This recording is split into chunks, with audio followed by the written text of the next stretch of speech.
Bom, com certeza você já viu um monte sobre Crimson Desert, sobre a história horrível, sobre a complexidade dos controles e todo tipo de coisa que os youtubers farmam dezenas de vídeos sobre. Mas se você está chegando agora no meu canal, entenda que eu não quero falar mais do mesmo. Mas sim, os controles são estranhos. Se você veio de jogos da From Software como eu, você vai sentir que seu boneco tem 400 quilos e a história tem zero senso de urgência. Tipo, a gente morre nos primeiros minutos do jogo e logo após isso ressuscita. E em vez de procurar meus amigos, o jogo me coloca para tirar um gato do telhado, me obrigando a fazer coisas boas para ser recompensado com um poder absurdo. Agora vamos tirar isso da frente e vamos ver o que a história de Crimson Desert não conta. Vale lembrar que eu só tenho por volta de 7 horas de jogo e não joguei Black Desert. Então, as coisas que eu vou falar aqui são baseadas no meu conhecimento como artista.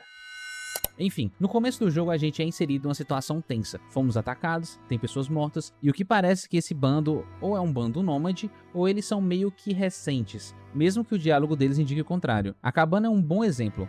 Ela é extremamente simples, não tem nada que indique que ela seja algo além de improvisado. Não tem escudos decorando, não tem uma bandeira ou algo assim, e vemos essas tendas em volta. Então, tem gente morando pior. Um dos primeiros NPCs que a gente conversa é o Onka, sei lá como se fala, que pelo que eu sei, ele vai se tornar um personagem jogável. E para deixar bem óbvio, ele parece um personagem de Jojo em meio à multidão. Ele veste peles volumosas, especialmente ao redor do pescoço e ombros. Somado a isso, vemos os detalhes em metal ornamentado, no cinto e no machado, sugerindo um personagem de alto status ou um caçador de elite. A combinação de braços cobertos com cordas e o peito exposto cria um contraste visual comum em designs de bárbaros, gladiadores ou guerreiros nórdicos de fantasia. Isso indica resistência física extrema e uma cultura que valoriza a força. As cordas, inclusive, prendem um tecido nos braços e provavelmente evitam excesso de pano, assim atrapalhando menos o movimento em combate e ajudam a reter calor. Os acessórios pendurados, como lanternas e bolsas, reforçam a ideia de um personagem viajante ou explorador. A influência mais óbvia e predominante é a viking.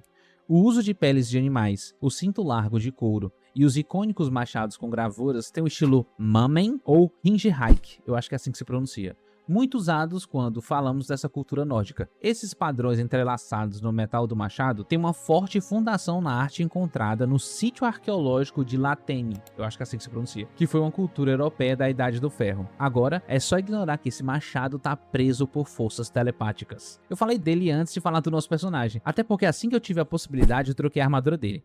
Mas enfim, falando do Cliff, ele apresenta uma estética mais equilibrada e funcional do que o Onka. Enquanto ele focava em força bruta e sobrevivência, esse design comunica agilidade, versatilidade e uma origem mais militarizada. O arco nas costas, a capa curta e a armadura leve indicam um ranger ou um batedor, que eu acho que é a mesma coisa. É alguém que precisa de mobilidade para caminhar longas distâncias, mas que ainda espera o combate. Quem lembra do Aragorn já sabe do que eu tô falando. Ele usa o que parece ser uma brigantina, um tipo de colete de couro reforçado, mas além disso reforçado com anéis de metal amarrados com um couro. Diferente de uma armadura de placas completa, ele oferece uma excelente proteção contra cortes no tronco sem sacrificar a flexibilidade. A capa e o broche são presos por um broche anelar no ombro esquerdo. Historicamente, isso era feito para deixar o braço livre, permitindo que o tecido caísse sobre o resto do corpo para proteção contra o vento e chuva, sem atrapalhar o saque da arma.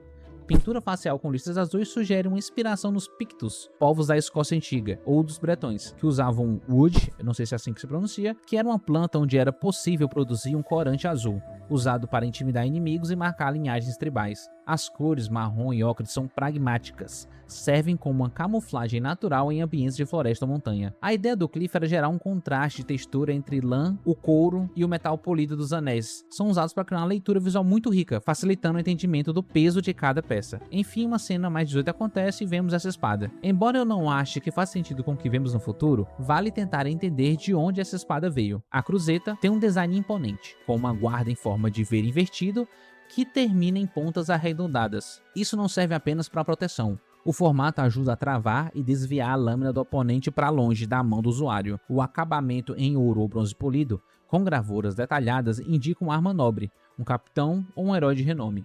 O cabo é longo e revestido com o que parece ser couro escuro, com um anel metálico central. Esse comprimento sugere uma espada que pode ser usada com uma mão ou ocasionalmente com duas mãos para maior pressão nos ataques. Se você é familiarizado com D&D, essa é uma característica de espada bastarda. O pomo esférico é simples e é um contrapeso perfeito para a lâmina larga, garantindo que o ponto de equilíbrio esteja próximo à guarda, o que torna a espada ágil apesar do seu tamanho visual. Pois é. Essa espada por algum motivo estava sendo usada por essa galera, a galera do Muldin. Parece ainda mais selvagem que os nossos jubas cinzentas. Vamos usar o exemplo do próprio Muldin. Ele tem um arquétipo berserker. Usando a cabeça de urso como capuz, é a referência mais direta aos guerreiros nórdicos lendários que acreditavam canalizar o espírito do animal em batalha. Isso mostra que ele é uma figura quase religiosa ou mítica dentro de sua cultura. Poucas coisas indicam sua riqueza. Podemos ver nos detalhes metálicos. Os grandes broches dourados que prendem a capa,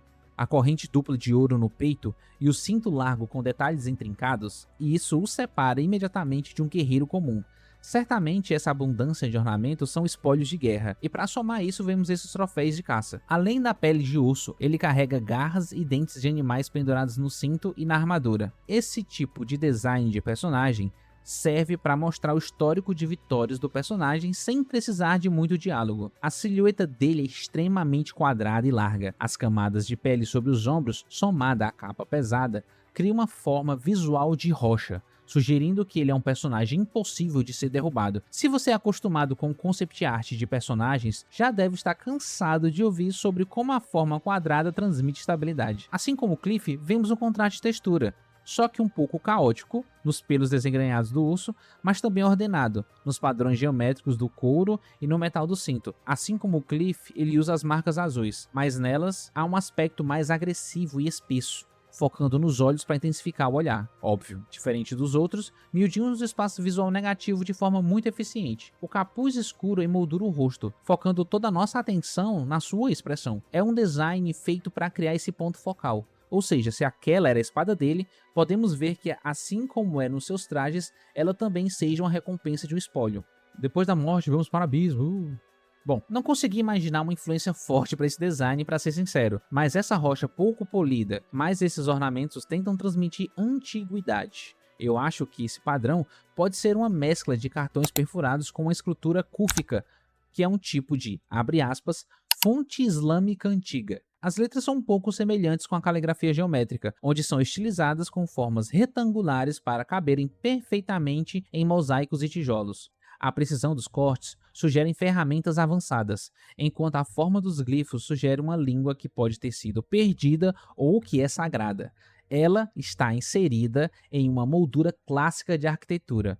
Isso indica que, para esse povo, a escrita ou a história deles é a própria base de suas construções. O padrão foi esculpido na pedra, e o fundo tem uma textura diferente, criando um contraste de materiais. Note que, embora os símbolos pareçam diferentes, eles compartilham espessuras coerentes de linha.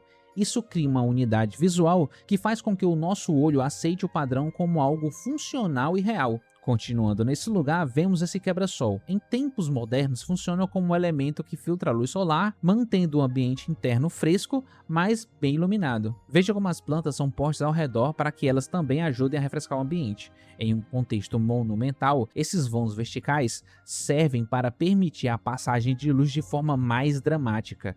Geralmente isso é usado para criar aquele efeito de God Rays, que são os raios de luz, guiando o jogador visualmente para o objetivo. O mais interessante aqui é como o design utilizou os espaços negativos para desenhar uma figura na luz. As ripas de pedras são cortadas de modo que o conjunto forme um símbolo central. A repetição das linhas paralelas cria um senso de ordem e elevação espiritual, muito comum em templos ou salas de trono. Esse design pode ser encontrado no brutalismo, por exemplo. Pelo menos o uso de grandes blocos repetitivos e vãos geométricos nos remete a esse tipo de arquitetura, focando na força do material e na forma geométrica pura.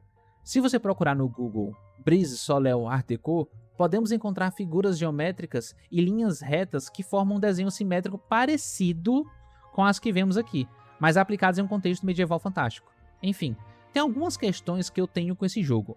Ele tem elementos de fantasia extremamente fortes, como algumas criaturas, a arquitetura de alguns lugares, mas todas essas ficam um pouco inconsistentes, porque assim como vimos no Abismo, onde tudo parece monumental, vemos tanto o acampamento dos Jubas Cinzentas, como futuramente nesses outros lugares, a discrepância em se lidar com o realismo.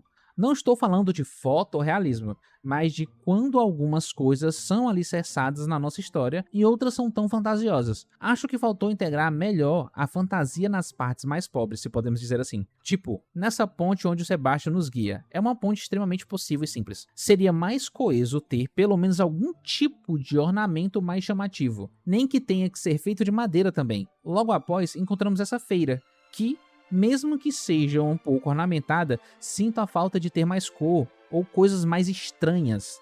Entende o que eu tô querendo dizer? Parece que os artistas se apegaram tanto a referências históricas que acabou faltando aquele passo a mais de fantasia. Enfim, eu vou continuar jogando e já vi que tem mais coisas que eu poderia avaliar, mas acho que já cuspi informação suficiente. Caso você tenha ficado curioso, deixe um comentário. Se tem algo que pode adicionar ou me corrigir, ficarei feliz em ler. Valeu!